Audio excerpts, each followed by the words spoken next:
Dezelfde spelers van Harkemasse Boys staan in het veld als in Genemuiden. Uit zijn Harvey Bishop die het vervangen wordt door Heine Ulrich. Hier weer het eerste kansje voor Arjen Bergsma. En keeper Luc Verhaag zocht er net heel sterk uit. Het is Harkemasse Boys wat in die beginfase de boppelissende partij is. Deurne speelt het maar juist met zo'n invallers, want ze zitten nog volop in de nijcompetitie voor verliesbehoud van de Snijshaardklasse. Daar aan een weekend spelen ze 5 duels. Maar de boys kunnen er net terug in komen. Sterker nog, het is Deurne wat heel scherp is met de counter. En na goed 11 minuten is er dan de onderschepping van Erwin van den Broek. Die kan zelf er ook in. Erwin van den Broek. En die had een hele puntgeven voorzet. En daar is het 1-0. De kopbal van Harm van der Steen in de 11e minuut is de voorsprong voor Deurne op eigen veld. Harm van der Steen in de competitie ook al clubtopscorer met 12 goals. Zet zijn ploeg op voorsprong. En dus maakt de boys antwoordje. En ze komen heel tijd een heel eind tot onder 16.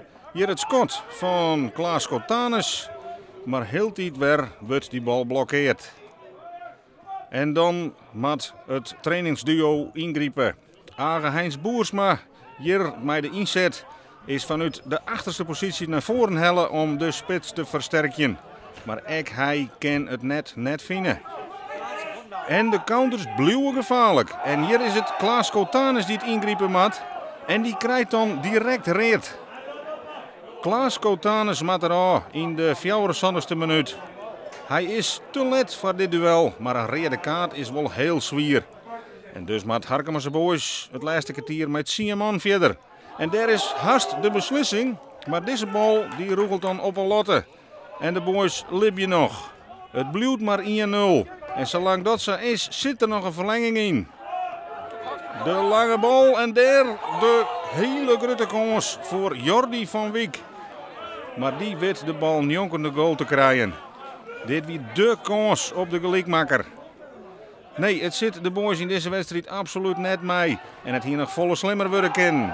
Harm van der Steen die verjiet hier om de wedstrijd definitief in het slot te smitten. We zitten al in de blessuretijd. Maar de boys krijgen nog een kans op de gelijkmaker. Het is pompen als versoepen. Deurne die is op sterrenidee. Ze binnen skien oneen. Maar met man en macht willen ze toch die goal skien te horen. En Harkemasse Boys leidt uit de beker.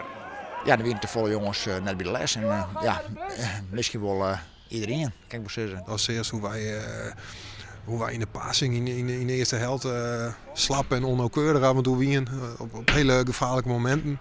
Dan had het ik weet niet, maar een stukje onderschatting en concentratie te maken, denk ik. Het is helemaal nodig. Dus, als wij op 80% van ons kunnen voetballen heen, dan hebben we het gewoon won. Ja, het is een beetje een soer einde van het seizoen. Nou, competitie wat wisselvallig geweest.